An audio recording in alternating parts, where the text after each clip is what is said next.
अच्छा जी, उसके बाद है हमारे पास डाइजेशन इन ओरल कैविटी या pharynx.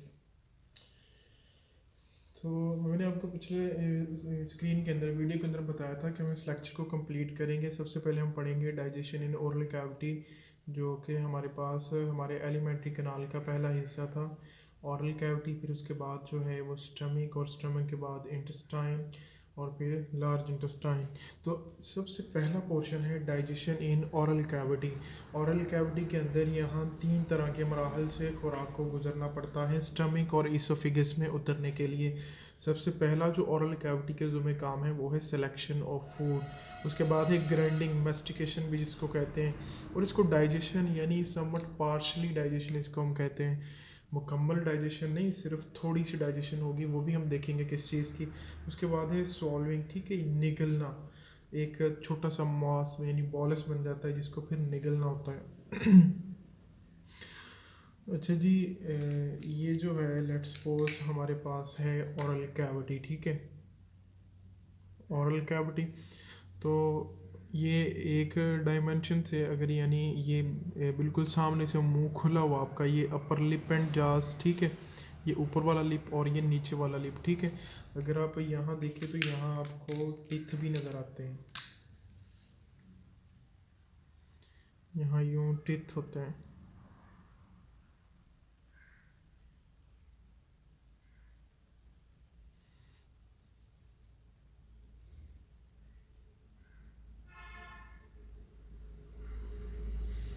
These are the teeth।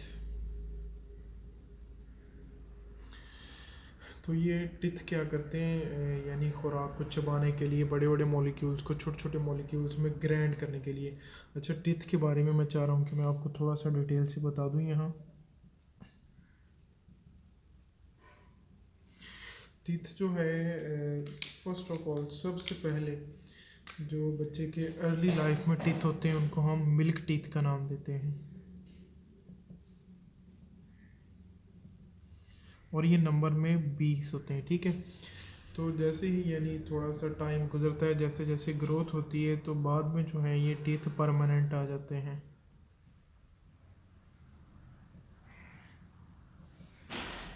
ये दूध के दांत ख़त्म हो जाते हैं, जिसको कहते हैं कि तुम्हारे अभी दूध के दांत नहीं गए, ठीक है। ये परमानेंट टीथ जो है ये नंबर में होते हैं 32, ठीक है।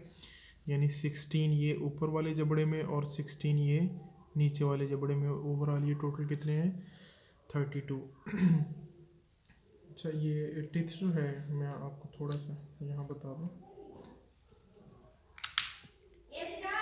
यहाँ टिथ जो हैं उनको बताना, उनके नाम, अनसीजर क्या है, कैनाइन क्या है, प्री मोलर क्या है, मोलर क्या है, इनको मैं यहाँ आपको बताता हूँ।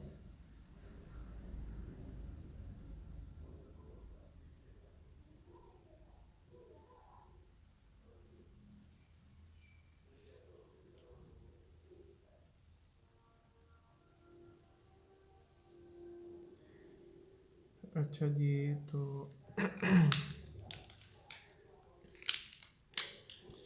ये बिल्कुल सामने जो है हमें कुछ इस तरह टीथ नज़र आते हैं। ये जो सामने वाले हैं इनको हम एक नाम देते हैं, हम इनको कहते हैं अनसीजर। तो ये वाले हमारे हो गए अनसीजर,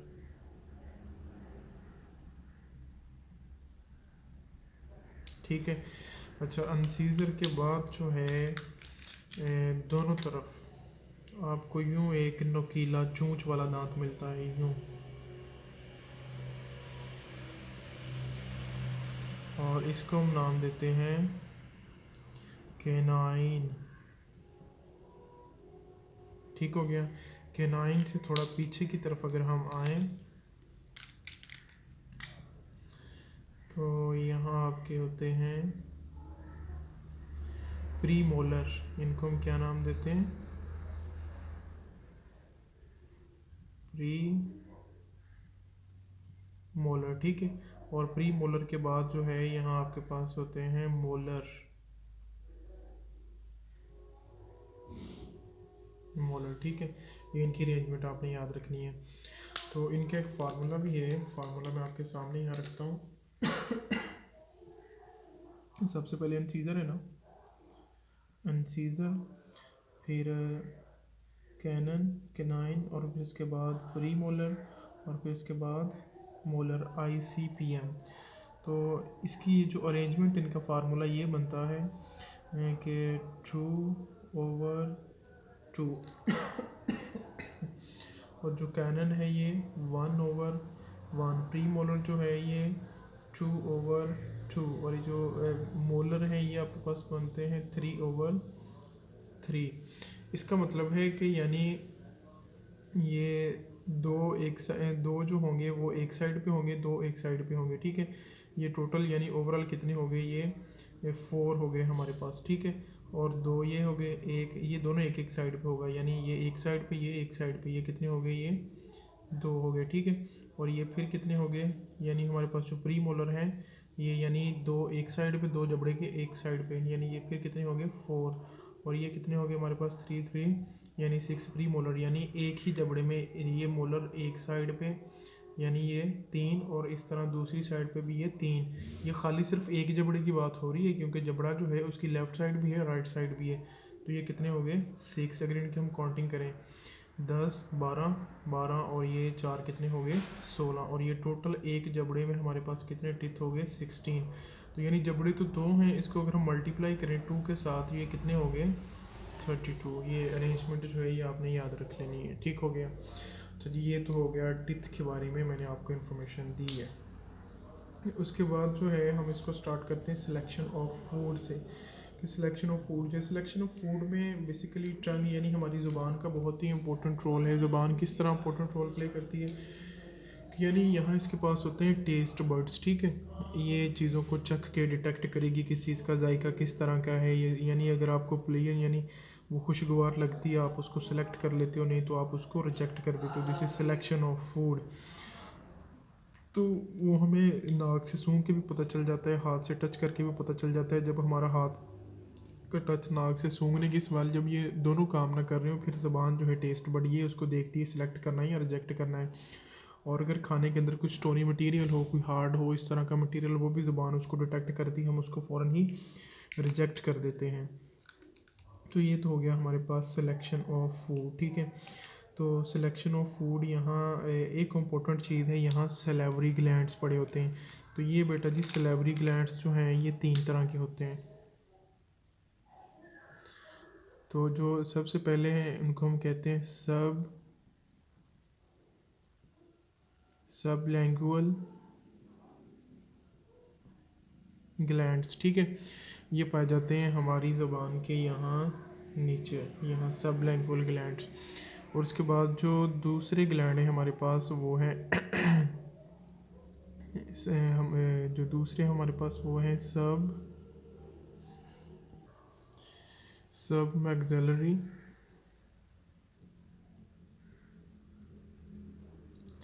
ग्लैंड, ठीक है। और इसको यानी मैंडिब्यूलर का भी नाम दिया जाता है, मैंडिब्यूलर इनका दूसरा नाम भी है।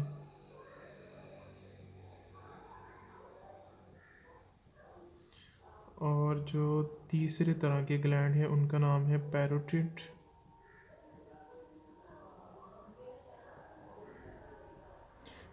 ग्लैंड, ठीक है। ये सलाइवरी ग्लैंड्स जो हैं इनमें 3 तरह के हमारे पास ग्लैंड्स होते हैं। ये जो सब मैक्सिलरी हैं ये आपका ये जो चीक्स हैं यहाँ से अंदर की तरफ जाएँ तो यहाँ पाए जाते हैं। ये जो पैरोटिड ग्लैंड्स हैं ये कान की जो कटपटी से थोड़ा सा अगर जहाँ से ज़ुबान जो है स्टार्ट हो रही होती है यहाँ से, तो मैं आपको तस्वीर दिखाऊंगा वहाँ। अभी मैं आपको मैं ख़ुद तो शो नहीं हो रहा वीडियो में, इनकी लोकेशन आपको फिर दिखाऊंगा। अच्छा जी, तो ये आपने याद रखना है सलेवरी ग्लैंड्स की ये कंपोजिशन है, सब लैंगुअल ग्लैंड, सब मैक्सिलरी या मैंडिबुलर ग्लैंड और पैरोटिड ग्लैंड्स वगैरह, ठीक है। अब ये जो ग्लैंड्स हैं मैंने आपको यहाँ बताया था कि ओरल कैविटी के अंदर भी डाइजेशन होती है, क्योंकि सलाइवा हमारे मुंह में होता है जिसको हम थूक कहते हैं। तो ये जो तीनों तरह के ग्लैंड्स हैं यहाँ मिल के एक इम्पोर्टेंट फरीज़ा सरंजाम देते हैं जिसको हम कहते हैं डाइजेशन। तो यहाँ डाइजेशन किस चीज़ की होगी अब,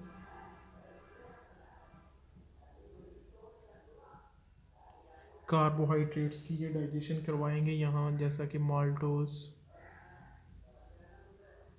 और सक्रोज। इन दोनों चीज़ों की डाइजेशन हमारे मुंह के अंदर ही हो जाती है। बाकी अगर हम प्रोटीन कहें, प्रोटीन की डाइजेशन बहुत ही मुश्किल है, वो स्टमक के अंदर भी नहीं होती, वो जाके हमारी स्मॉल इंटेस्टाइन के अंदर होती है।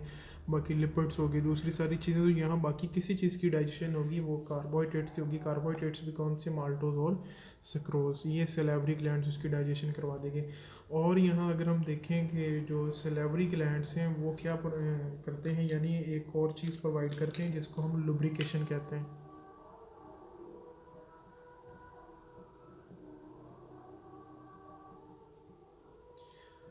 लुब्रिकेशन जो है इसका फ़ायदा ये है कि वो जो फूड होती है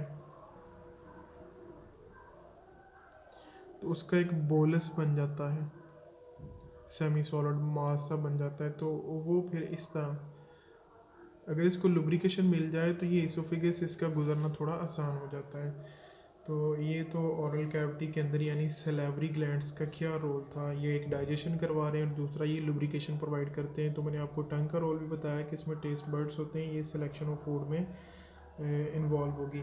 तो दूसरा अगर हम देखें ग्राइंडिंग या जो है डाइजेशन, ग्राइंडिंग जैसे मैंने ये टिथ सारा आपको डिटेल से बताया, ये जो इंसीजर हैं, कैनाइन हैं, प्री मोलर हैं, मोलर हैं, ये ग्राइंडिंग करवाएंगे। मैकेनिकल डाइजेशन भी यानी जब ग्राइंड हो जाएंगे, छोटे छोटे पीसेस में आ जाएंगे, वहाँ जो माल्टोज और सक्रोज होगा वो हमारी ओरल कैविटी के अंदर ही डाइजेस्ट हो जाएगा। उसके बाद है सॉल्विंग, ठीक है, यानी ये थोड़ा सा समझने वाला है, बहुत ही आसान है। इसको अगर हम देखें इसको यहाँ लेके आता हूँ मैं आप लोगों को समझाने के लिए।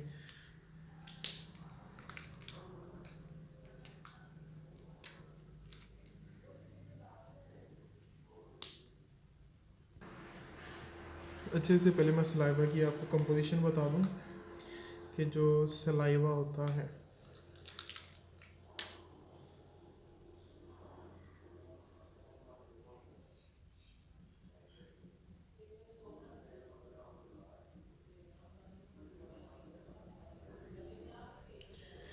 सलाइवा की कंपोजिशन क्या है। तो यहाँ आपको सलाइवा के अंदर जो चीज़ें मिलेंगी,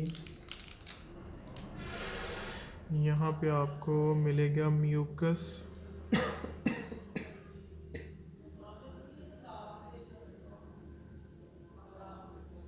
म्यूकस के अलावा जो है यहाँ आपको बाकी जो और चीज़ मिलेगी वो है sodium bicarbonate, Na, sorry NOHCO3, sodium bicarbonate. और तीसरे नंबर पे जो आपको चीज़ यहाँ पे मिलेगी वो हो गए एंजाइम्स। ये तीन चीज़ें होती हैं सलाइवा के अंदर। जो म्यूकस होता है पक्की बात है कि उसने लुब्रिकेशन प्रोवाइड करनी है।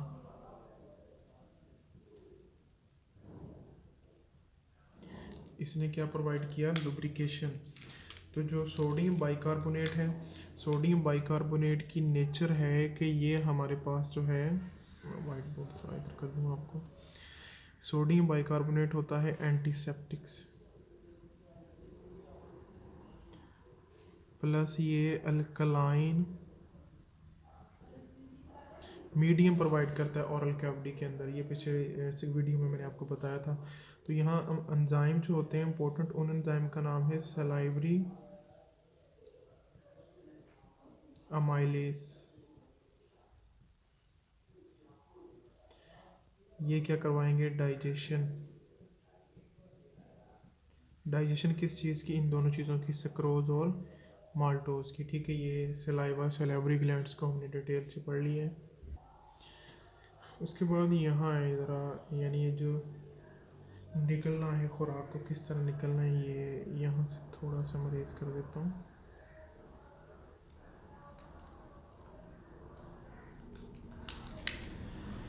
तो अगर मैं यहाँ आपको इसोफिगस, फेरिंक्स या इसोफिगस ड्रा करके दिखाऊं, तो मैंने कहा था कि ये जो फेरिंक्स है यानी मुंह के बाद फेरिंक्स वाला पोर्शन आ रहा था ना, फेरिंक्स के बाद जो है फेरिंक्स के ऊपर यूं एक तरह का एक ढक्कन होता है, ठीक है। और ये जो इसका सिरा है, एक्चुअली एक नाली नहीं, ये दो नालियाँ होती हैं।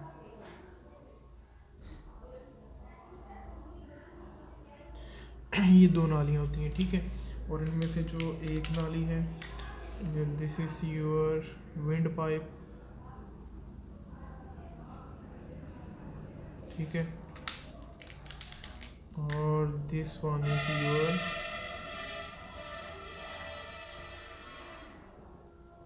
फूड पाइप, ठीक है। एक स्टमक में उतर जाती है, एक लंग्स में उतर जाती है। तो ये फेरिंक्स यहाँ पे मौजूद होता है। तो यहाँ ऊपर ये जो ढक्कन है, इसको हम नाम देते हैं एपिग्लोटस, ठीक है। ऊपर एक ढक्कन होता है, पर्दा होता है। तो ये वाला जो पोर्शन है, इसको हम ग्लोटिस का नाम देते हैं। यहाँ ज़रा नीचे आए। एक्चुअली ये जो होता है आपके पास, ये रहा आपके पास विंड पाइप, ये रहा आपके पास फूड पाइप, और इनके ऊपर जो है एक यूं ढक्कन होता है। इस ढक्कन का नाम है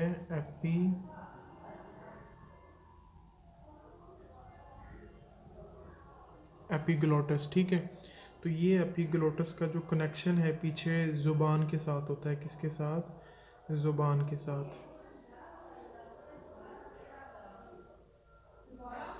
हमारी टंग जब भी ज़ुबान ऊपर को और पीछे को उठेगी, ये आप प्रैक्टिकल कर सकते हैं। ज़ुबान को ऊपर को और पीछे को उठाएं, तो ये जो है ये ग्लोटस को क्या करेगी, जब हम खाना खाते हैं, एक्चुअली खाना खाने के दौरान हमारी जो ज़ुबान है, एक तो वो ऊपर को उठती है, ऊपर को उठ के थोड़ा पीछे को रोल ट्विस्ट होती है। और इस अमल के दौरान क्या होता है कि ये जो है ये फूड पाइप से उतर के यहाँ आ जाता है, विंड पाइप के ऊपर आ जाता है। तो ये जो ऊपर से यानी ये जो बोलस आ रहा होता है, तो ये बोलस जो है ये विंड पाइप में जाने की बजाय ये सीधा किस में गुजर जाता है, ये फूड पाइप में चला जाता है। तो सम टाइम ऐसे भी होता है कि आपकी टेंशन कहीं और हो, आपका ध्यान कहीं और हो, आप खाना खाते वक्त एहतियात ना करें, तो खाने का छोटा सा ज़र्रा या कोई पानी वगैरह आपके लंग्स विंड पाइप में चला जाए, तो आप जो है वो आपकी हालत कुछ ख़राब हो जाती है, जिसे उर्फ़ आम में उत्थू वगैरह कहते हैं कि उत्थू लग जाता है। अच्छा जी, ये तो हो गया यानी निकलना किस तरह है खुराक को। तो ओरल कैविटी के जो में ये काम थे, तो ये बहुत ही आसान सा टॉपिक था। यहाँ मैंने ड्रा किया, अगर आप अपने ये ओरल कैविटी के अंदर देखें तो आपको ये पैलेट भी नज़र आता है, जिसको तालू कहते हैं। ऊपर जो फ्लोर होता है, रूफ होती है। तो यहाँ आपको एक गोश्त का छोटा सा टुकड़ा भी नज़र आता है, जिसको आप क्या कहते हैं, soft palate. Actually soft palate का काम क्या है, अगर आप अपनी जो नॉस्ट्रल होते हैं, नॉस्ट्रल्स को देखें ना, नॉस्ट्रल भी आपके गले के अंदर आके, उनका जो पीछे से नालियाँ हैं दोनों, वो गले के अंदर आके उतर रही होती हैं। आप कहीं मुंह खोल के आईने के सामने देखें ना, तो वो आपको इस तरह एक छोटा सा टुकड़ा नीचे गोश्त का लटका हुआ नज़र आ रहता है। एक्चुअली जब हम खाना खाते हैं ना, जब हम खाना खाते हैं, जैसे ही हमारी ज़ुबान ऊपर को उठती है और पीछे को रोल होती है, तो ये जो होता है ना, क्या कहते हैं इसको, गोश्त का छोटा सा टुकड़ा, इसको छोटे बच्चे काँ भी कहते हैं, ये ऊपर को जाके ना, यानी वो ऊपर वाले फ्लोर को बंद कर देता है। यानी जो नाक से नीचे की तरफ रास्ता गले में उतर रहा था वो भी बंद हो जाता है, और नीचे से जो ग्लोटस है वो भी विंड पाइप को क्या कर देता है, बंद कर देता है। इसी तरह जो हमारा रेस्पिरेटरी ट्रैक है वो ऊपर दोनों तरफ से बंद, और जो खुराक है वो इजीली, यानी वो हमारे एलिमेंट्री कैनाल में माउथ टू स्टमक ये सीधी हो जाती है। जब हम खाना बंद कर देते हैं तो ज़ुबान फिर नॉर्मल पोजीशन पे आती है। तो ये जो है, ये जो ग्लोटस है यहाँ से मूव करता हुआ यहाँ आ जाएगा, ये जो विंड पाइप है ये अब खुल जाएगा, और रेस्पिरेशन के लिए हम सांस जो है वो तो कैजुअली लेते रहते हैं। तो ये आपका छोटा सा टॉपिक था, इसको आपने बेटा जी बहुत अच्छे से देख लेना है। सारी बातें मैंने आपको डिटेल से बता दी हैं। एक्चुअली ये डायग्रामेटिकली काम है, समझने वाला है। आपने जब भी इसको लिखना है, डायग्राम्स को इग्नोर नहीं करना। डायग्राम्स बहुत ही अच्छे से आपने ध्यान से बनानी है, हर स्टेप के साथ जहाँ जो भी बात करनी है। और ये क्वेश्चन जो है ये इम्पोर्टेंट है, तो इस क्वेश्चन को आपने अच्छे से याद करना है। ये टिथ की जो डिटेल है यहाँ इतनी अच्छी नहीं थी, मैं आपको बहुत अच्छे से बता दी। ये फार्मूला लिख लीजिएगा। तो ये टिथ अरेंजमेंट सारी ज़िंदगी आपके काम आएगी, इसको आपने अच्छे से लिख के कहीं महफूज कर लेना है।